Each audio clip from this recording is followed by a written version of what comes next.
오늘 함께 생각할 하나님 말씀은 사도행전 27장 전체를 한번 쭉 보도록 하겠습니다. 사도행전 27장 우선 1절부터 12절까지 먼저 읽어보도록 하겠습니다. 우리 교독을 하도록 하죠. 제가 1절 읽겠습니다.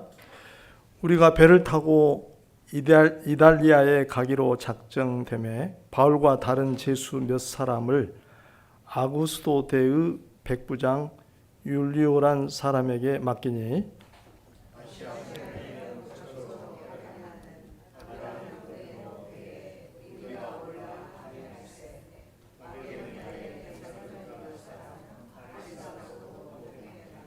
이튿날 시돈의 대니 율리오가 바울을 친절히 대하여 친구들에게 가서 대접받기를 허락하더니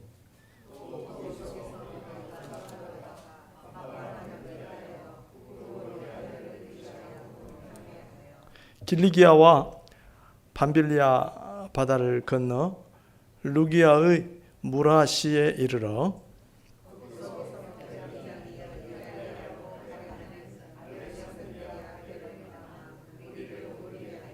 배가 더디가 여러 날 만에 간신히 니도 맞은편에 이르러 풍세가 더 허락하지 아니하므로 살몬의 앞을 지나 그레데 해안을 바람막이로 항해하여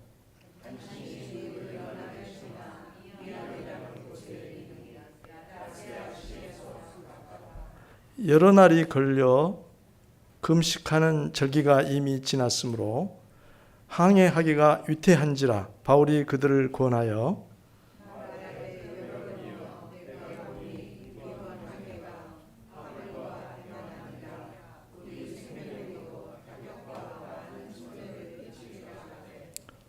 백부장이 선장과 선주의 말을 바울의 말보다 더 믿더라. 그 항구가 겨울을 지내기에 불편하므로 거기서 떠나 아모쪼록 베닉스에 가서 겨울을 지내자 하는 자가 더 많으니 베닉스는 그레데 항구라. 한쪽은 서남을 한쪽은 서북을 향하였더라. 우리는 오늘까지 사도행전 읽기를 마쳤습니다. 사도행전은 성신의 권능으로 복음이 예루살렘에서 로마까지 전해지는 과정을 기록하고 있습니다. 예루살렘에서 시작된 복음이 유다와 사마리아로 그 다음에 이방인에게 더 나아가서 아시아 전역과 유럽으로 그리고 마침내 로마에 도달한 이야기입니다. 오늘은 본서의 강조점을 우리가 읽은 것을 회상하면서 챙겨보는 것으로 시작하겠습니다. 사도행전이 강조하는 바를 정리하자면 한 5가지가 될 것 같습니다. 첫째, 예수님을 통한 하나님의 구원이라는 복음, 좋은 소식은 유대인과 이방인 모두를 위한 것이며 이는 구약 예언의 성취다 하는 것을 꼽을 수 있겠습니다. 두 번째는 성령께서 신자들과 교회를 인도하여 복음을 전파하게 하셨다. 그래서 책 제목은 사도행전으로 붙여져 있지만 별명으로 성령행전 또는 성신행전이라고도 합니다. 그 주인공은 바로 성신이시라는 거죠. 세 번째, 교회는 하나님의 구원에 이방인이 포함된 것을 하나님의 뜻으로 인식할 만큼 분별력이 있었다. 교회가 처음부터 그걸 확연하게 알았던 것은 아니고 성신의 깨닫게 하심으로 말미암아 그런 분별력을 갖게 됐습니다. 하나님의 구원이 유대인에게만 머물지 아니하고 이방인이 포함된다는 것, 그것이 하나님의 뜻이라는 것을 그들은 깨닫게 되었습니다. 네 번째는 모든 사람을 위한 구원이 하나님의 뜻이며 아무것도 그 무엇도 그것을 막을 수 없다, 방해할 수 없다 하는 주제입니다. 모든 사람을 위한 구원이 하나님의 뜻이고 아무것도 그것을 방해할 수 없다. 마지막 다섯 번째는 어떤 사람들은 복음을 기쁨으로 받아들이지만은 어떤 사람들은 분노하며 거부한다. 사도들이 여러 지방, 여러 도시를 다닐 때마다 그 반응들은 아주 다양했던 것을 우리가 기억합니다. 이 시간에는 사도행전 27장 바울이 배를 타고 로마로 호송되는 과정에 있었던 이야기입니다. 그 이야기를 생각해 보려고 합니다. 이 긴 이야기 가운데 특히 선상에서 바울의 행동에 좀 더 주목을 해 보도록 하십시다. 먼저 1절부터 12절까지 방금 우리가 함께 봉독한 그 말씀입니다. 바울이 계속 항해에 우려를 표한 내용이 나옵니다. 바울은 예루살렘에 목적이 있어서 올라갔다가 소요 사태에 휘말렸습니다. 여러 차례 재판과 2년여의 기다림 끝에 로마로 드디어 출발하게 되었습니다. 사도행전을 기록한 누가와 데살로니가 사람 아리스도스다고가 동행을 했습니다. 배가 시돈에 정박했을 때는 호송을 맡은 백부장이 바울에게 호의를 베풀어서 친구들, 그러니까 신자들을 만나도록 허락해 주었습니다. 물론 병졸 하나를 딸려 보냈겠죠. 배가 여러 항구를 거쳐서 소아시아의 무라시에 이르자 백부장은 일행을 이탈리아행 큰 배로 옮겨 태웠습니다. 아마 그 배는 이집트에서 로마로 운송할 곡물을 싣고 소아시아 항구를 거쳐서 항해하는 배였을 것 같습니다. 그때부터 바람 때문에 항해가 어려워졌습니다. 그들은 경로를 바꿔가면서 간신히 그레데 섬의 미항이라는 곳에 다다랐습니다. 여기서 바울에 관한 기록이 나옵니다. 9절부터 11절까지 그 기록이 있는데요. 여러 날이 걸려 그때까지 항해가 순조롭지 않았기 때문에 이리저리 경로를 바꿔가면서 항로를 바꿔가면서 거기까지 이르렀기 때문에 여러 날이 경과했습니다. 그래서 예정보다 날짜가 늦어졌던 것 같습니다. 금식하는 절기가 이미 지났으므로 금식하는 절기는 구약 성경에 기록된 대속죄일입니다.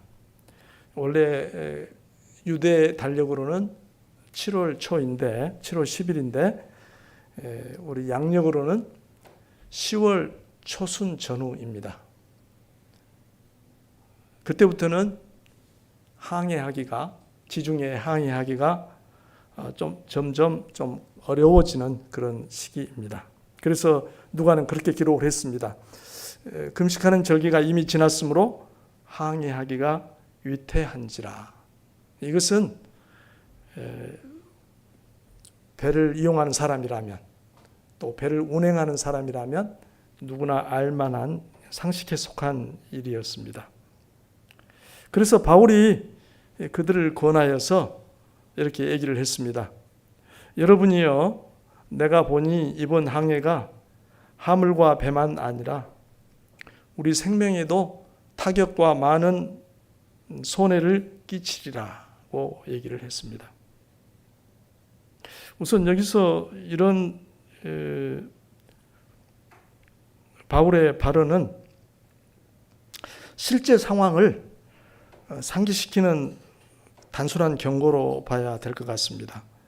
특별히 지금 무슨 위험이 다가오고 있으니 대비하십시오 하는 특수한 그래서 영감을 받았거나 계시를 받은 예언이라는 증거는 없습니다.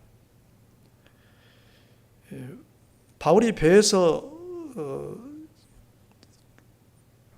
차지하는 위치상 바울은 재판을 받으러 가는 사람이었지만 아직 확정된 죄인은 아니었고 또 그는 로마 시민이라는 것이 아마 사람들에게 알려졌을 것이고 황제에게 재판을 받으러 간다는 걸 알고 있었을 것입니다. 그래서 백부장도 아마 그런 점을 고려해서 호의적으로 대했지 않나 생각이 됩니다. 그래서 백부장이나 배 책임자, 그 다음 전에 보면 선장과 선주가 둘 다 배에 타고 있었습니다. 그래서 그들에게 의견을 낼 수 있는 위치에 있었을 것 같습니다. 11절에 보면 백부장이 선장과 선주의 말을 바울의 말보다 더 믿더라. 우리가 이 말을 읽으면서 참 괘씸하네 라고 생각할 필요는 없을 것 같습니다. 이게 너무나 당연해 보이는 일이었습니다. 바울을 배려했지만, 바울에게 호의적이었지만 백부장으로서는 선장과 선주의 말이 더 믿을만하다고 생각을 했을 것 같습니다.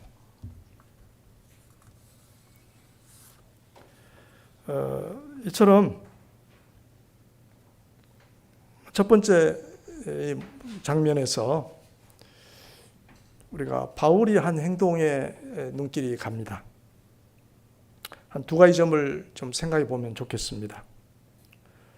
첫째, 자기 자신과 배를 탄 사람들, 그 선객들 안위가 걸려 있는 문제에 대해서 적극적으로 의견을 냈다는 점입니다.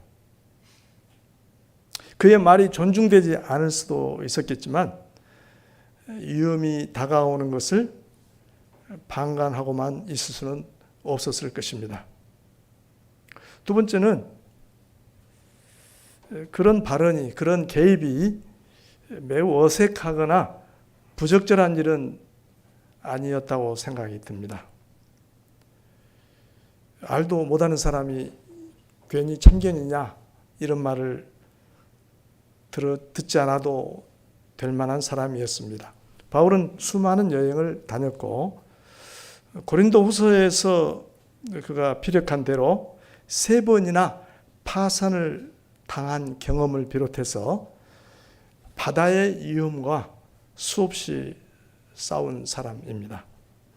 고린도서 11장 25절에 보면 그런 고백을 하고 있습니다.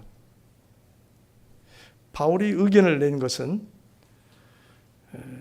배에 책임 있는 사람들이 위험한 계절임에도 항해를 계속하려고 했기 때문입니다. 두 번째 문단을 생각해 보도록 하겠습니다. 13절부터 26절입니다. 거기는 우리가 각자 읽었지만 다시 한번 지금 읽고 잠깐 생각해 보도록 하겠습니다. 13절 제가 읽습니다. 남풍이 순하게 불매 그들이 뜻을 이룬 줄 알고 닻을 감아 그레데 해변을 끼고 항해하더니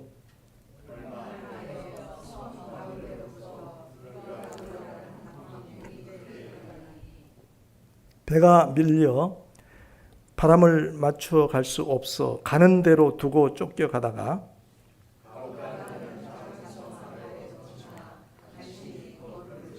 끌어올리고 줄을 가지고 선체를 둘러감고 스르디스에 걸릴까 두려워하여 연장을 내리고 그냥 쫓겨가더니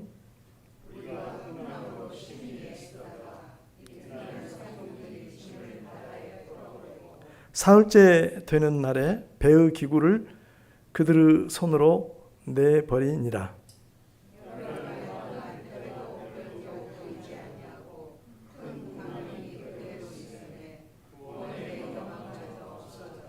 여러 사람이 오래 먹지 못하였음에 바울이 가운데 서서 말하되 여러분이여 내 말을 듣고 글에 대해서 떠나지 아니하여 이 타격과 손상을 면하였더라면 좋을 뻔하였느니라.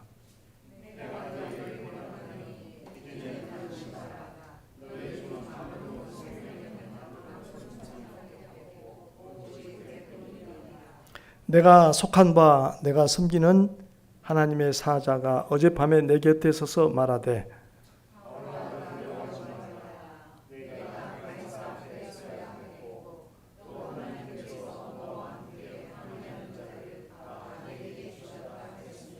그러므로 여러분이여 안심하라. 나는 내게 말씀하신 그대로 되리라고 하나님을 믿노라. 그런즉 우리가 반드시 한 섬에 걸리리라 하더라.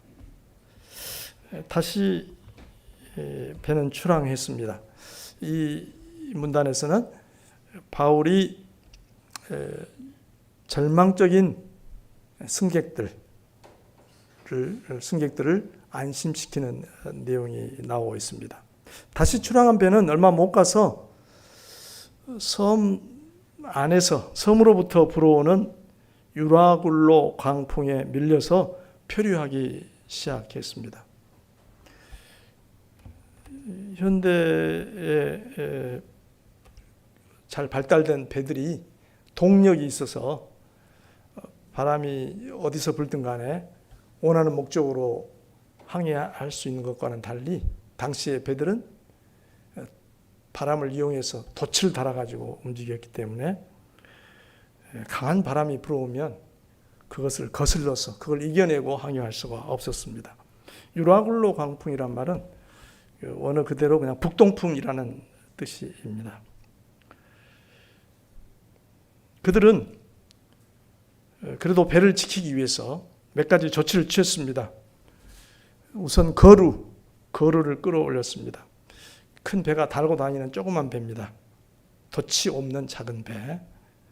구명정으로 쓸 수도 있고 먼 바다에서 육지로 짐이나 사람을 나르는 그런 배지요. 그걸 우선 끌어올렸고 줄로 선체 전체를 칭칭 감았습니다. 또 모래톱에 걸리지 않도록 지중해 남쪽에 가면 북아프리카 쪽에 유명한 모래톱이 지금도 있다고 하는데 걸리지 않도록 연장도 내리고서 그냥 떠내려 갔습니다. 연장이 아마도 닻이 아닐까.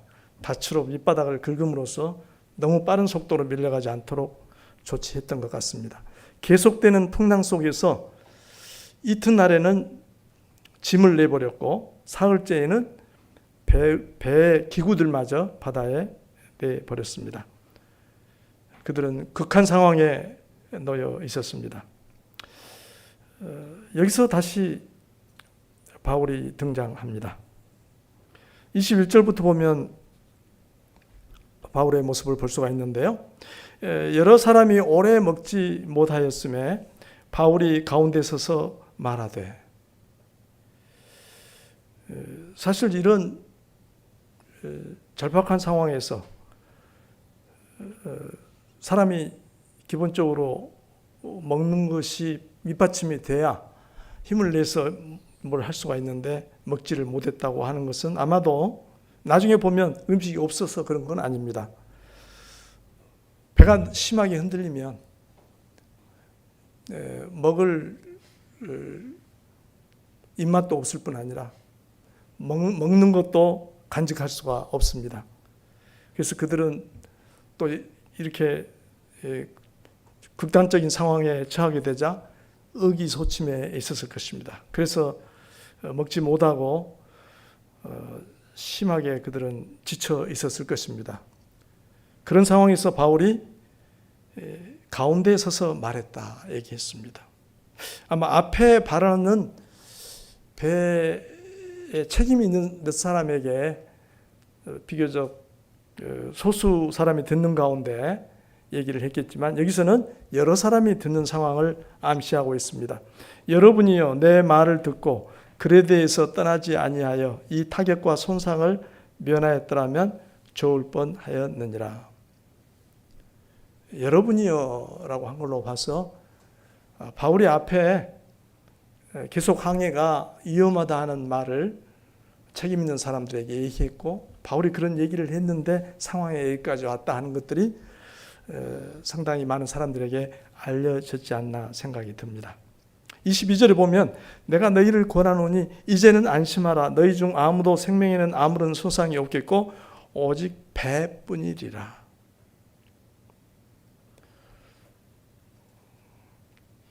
이 내용은 바울이 무슨 미래를 내다보는 특별한 그 눈이 있어서 또 그 상황을 과학적으로 진단하는 어떤 능력이 있어서가 아니라 하나님께서 그에게 앞으로 있을 일을 가르쳐 주셨기 때문입니다. 바울의 이런 발언은 심히 지치고 두려움에 휩싸여 있는 사람들에게, 선객들에게 큰 격려와 희망이 되었을 것입니다. 내가 속한 바 곧 내가 섬기는 하나님의 사자가 어젯밤에 내 곁에 서서 말하되, 어제 자기가 밤에 겪은 일을 전하고 있습니다. 자기가 앞서 했던 경고가 현실이 되었기 때문에 바울은 이제 주저없이 이 말을 할 수 있었을 것 같습니다. 바울아 두려워하지 말라. 내가 가이사 앞에 서야 하겠고 또 하나님께서 너와 함께 항해하는 자를 다 내게 주셨다 하였으니.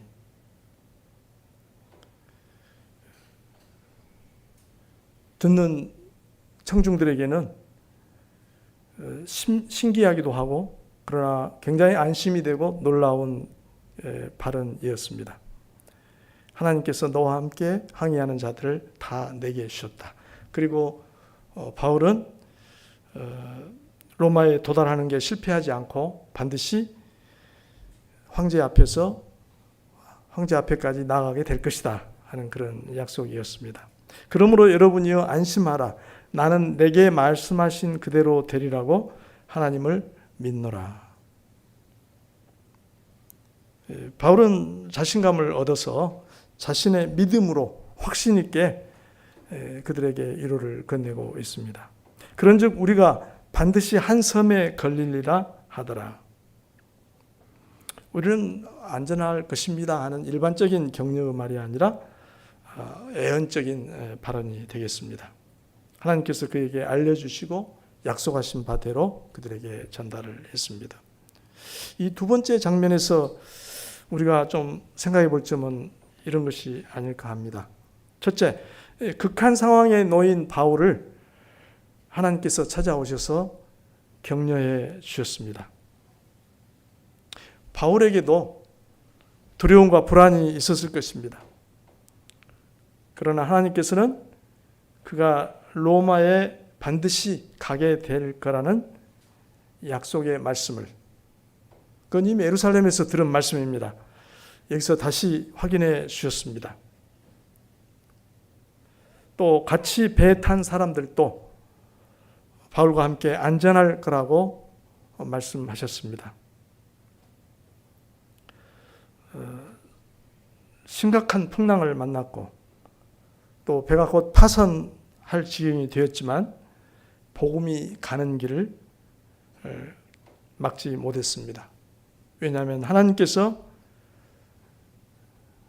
그 길에 함께 하셨기 때문입니다. 두 번째, 바울은 그 상황에서 가장 필요한 역할을 해줄 수가 있었습니다. 하나님의 보호와 인도를 받는 사람이었기에 할 수 있는 일이었습니다.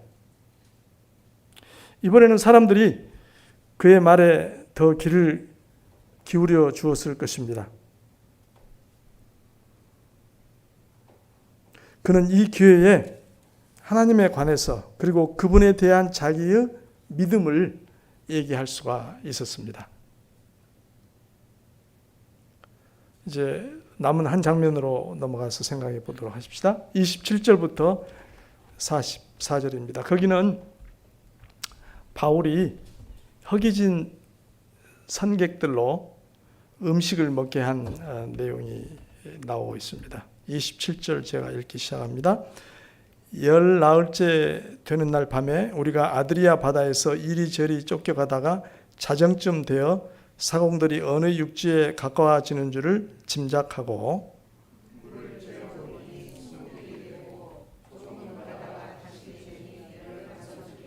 암초에 걸릴까 하여 고물로 닷 넷을 내리고 날이 새기를 고대하니라.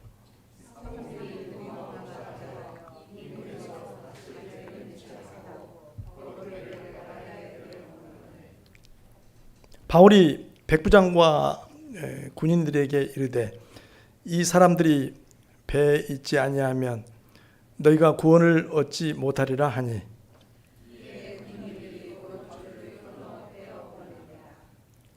날이 새어 가매 바울이 여러 사람에게 음식 먹기를 권하여 이르되 너희가 기다리고 기다리며 먹지 못하고 줄인 지가 오늘까지 열 나흘인즉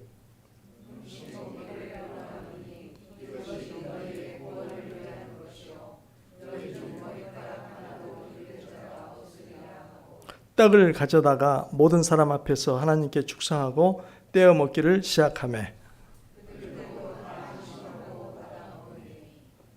배에 있는 우리의 수는 전부 276명이더라.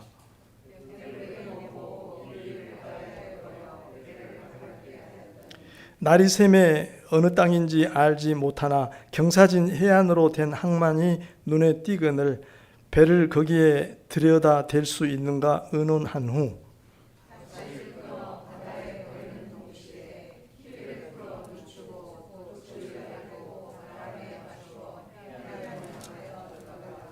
두 물이 합하여 흐르는 곳을 만나 배를 걸매 이물은 부딪혀 움직일 수 없이 붙고 고물은 큰 물결에 깨어져 가니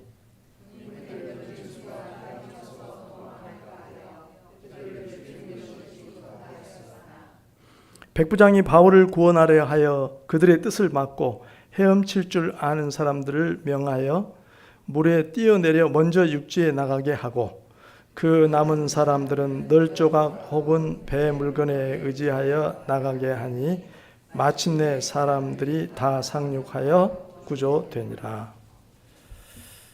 뱃사람들이 쓰는 용어들이 많이 나옵니다. 지금도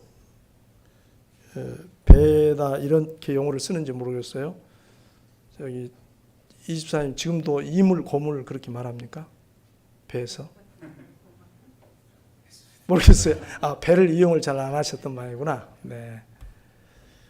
거루, 이물, 고물. 고물이 배 앞머리를 얘기하고 이물은 뒤에 꼬리를 얘기하는 것 같죠? 거꾸로인가요? 거꾸로입니까? 예, 이물이 머리고 고물이 꼬리고. 예. 배가 풍랑 속에 표류하기 시작한 지 14일째 되던 밤에 풍랑 속에서 섬 하나 보이지 않는 또 별과 해도 보이지 않는 그 풍랑 속에서 아직 배는 깨지진 않았지만 14일을 출렁거리면서 보냈다는 건 상상이 안 갑니다. 그 밤에 육지가 가까웠다 하는 느낌이 들었습니다. 그래서 그들은 닻을 내리고 날이 밝기를 기다렸습니다. 사공들이 그 상황에서 도망치려고 거룻배를 내리는 걸 보고서 바울이 그들이 없으면 우리도 구출이 안 될 거다. 이렇게 경고를 하자 군인들이 줄을 끊어서 배를 버렸습니다. 거룻배를 버렸습니다. 그 바람에 좀 힘들었죠. 육지에 상륙하는데 거룻배가 있었으면 거기에 나눠 타고 갔을 텐데 여기서 바울에 관한 기록이 이렇게 이어집니다. 3절 쪽을 다시 보면요. 날이 새어감에 바울이 여러 사람에게 음식 먹기를 권하여 이르되 너희가 기다리고 기다리며 먹지 못하고 줄인 지가 오늘까지 열나흘인즉. 어떤 사람들은 음식을 그래도 챙겨 먹었던 사람들이 있는 것 같습니다. 그런데 바울의 눈에 전혀 그것을 먹지도 못하고 이러다가는 기진해서 육지에 상륙할 기회가 와도 힘이 빠져서 못할 것 같다는 걱정이 되었던 것 같습니다. 음식 먹기를 권하노니 이것이 너희의 구원을 위하는 것이요 너희 중 머리카락 하나도 잃을 자가 없으리라 하고 떡을 가져다가 모든 사람 앞에서 하나님께 축사하고 떼어 먹기를 시작하며 그들도 다 안심하고 받아 먹으니. 이렇게 바울의 행동이 기록되어 있습니다. 그 상황에서 허기진 사람들이, 기진맥진한 사람들이 음식을 챙겨 먹는다는 것은 매우 중요한 일이었다는 것을 바울은 알았고 스스로도 함께 먼저 음식을 먹고 그 사람들이 섭취함으로써 힘을 내도록 나서서 돕는 것을 볼 수가 있습니다. 바울은 그들에게 음식 먹기를 권했습니다. 그들은 열나흘이나 제대로 먹지 못했습니다. 그러면서 바울은 그들이 모두 안전할 거라고 안심시켰습니다. 이것은 단순히 위로의 말, 덕담이 아니라 하나님의 약속에 근거한 애언이었습니다. 바울이 그들에게 떡을 줄 때, 빵이죠. 빵을 나눠줄 때 유대인의 식사법대로 기도한 후에 먼저 먹기 시작했습니다. 이 장면은 예수님께서 제자들과 떡을 나누는 장면에서도 나오는 묘사입니다. 그래서 성찬식을 떠올릴 수가 있는데요. 이것은 성찬식은 아니었을 것입니다. 왜냐하면 그들은 신자들이 아니었습니다. 승선자 수는 모두 276명이라고 기록되어 있습니다. 큰 배에 굉장히 많은 사람들이 타고 있었고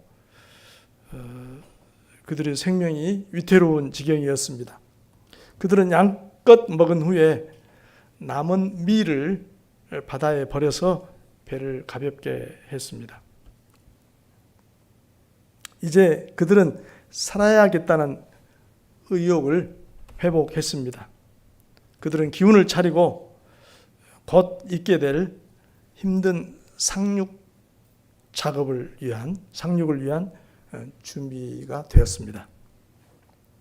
날이 밝고 항만이 눈에 들어오자 조심스럽게 들어가다가 배가 걸려서 움직이지 못한 채 큰 물결에 부서져 갔습니다.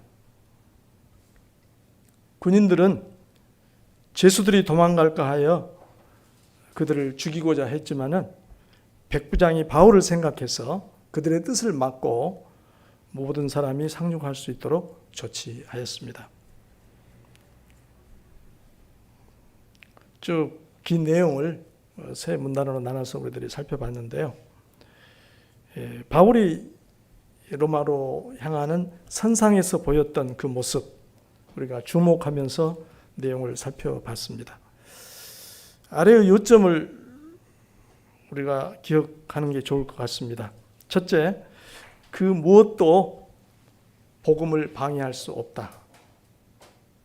바울이 로마로 가는 여정은 예상치 못한 광풍을 만나 좌절될 위험에 놓였습니다. 보름이 넘게 계속되는 폭풍우 속에서 살 희망마저 사라져 갔습니다. 그러나 하나님께서 그를 지켜보고 계셨습니다. 바울 사도에게 사자를 보내셔서 이렇게 말씀하셨습니다. 바울아, 두려워하지 말라. 내가 가이사 앞에 서야 하겠고 또 하나님께서 너와 함께 항해하는 자를 다 내게 주셨다. 하나님께서는 바울에게 용기를 불어넣어 주셨고 반드시 로마에 가도록 하시겠다고 다시 약속하셨습니다. 사도행전은 그 무엇도 복음을 방해할 수 없다는 점을 거듭거듭 상기시켜 줍니다. 우리 기억을 한번 더듬어 보십시다. 예루살렘의 유대교 지도자들, 바울을 복음을 막으려고 했습니다. 다소의 사울처럼 교회를 말살하려는 믿지 않는 유대인들, 복음을 막으려고 했습니다.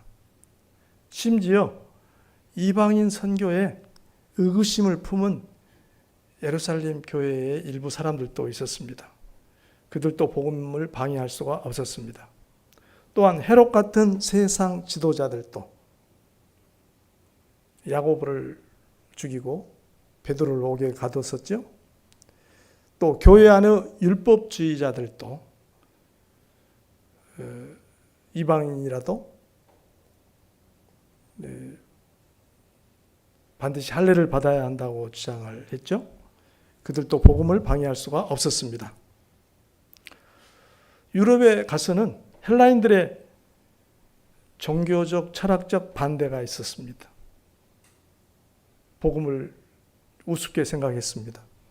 또 거친 풍랑으로 인한 오늘 읽은 배 파선, 난파, 그리고 우리가 읽었지만 마지막 장에 나오는 사도의 손에 달라붙은 독사도 복음을 방해할 수가 없었습니다.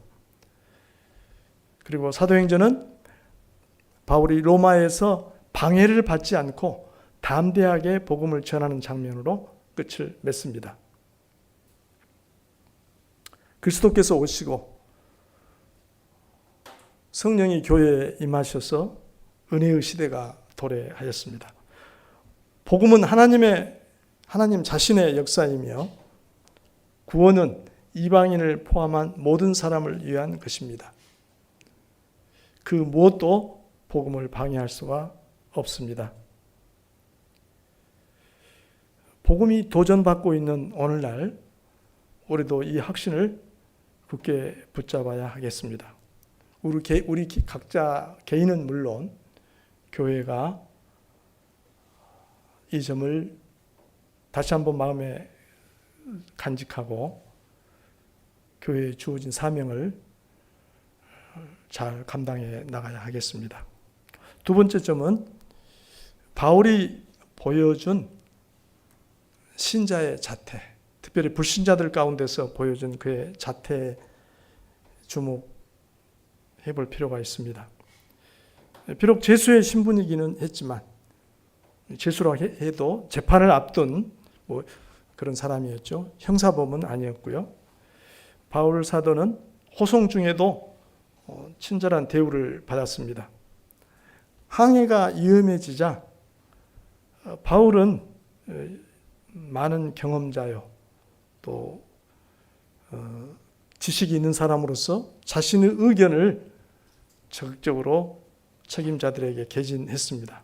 또 심한 폭풍으로 절망적인 상황이 되었을 때는 사람들 가운데 서서 그들을 격려하고 하나님께 받은 말씀을 전하며 용기를 북돋았습니다. 또 오랜 시간 먹지 못한 사람들을 권하여 음식을 먹도록 하였습니다.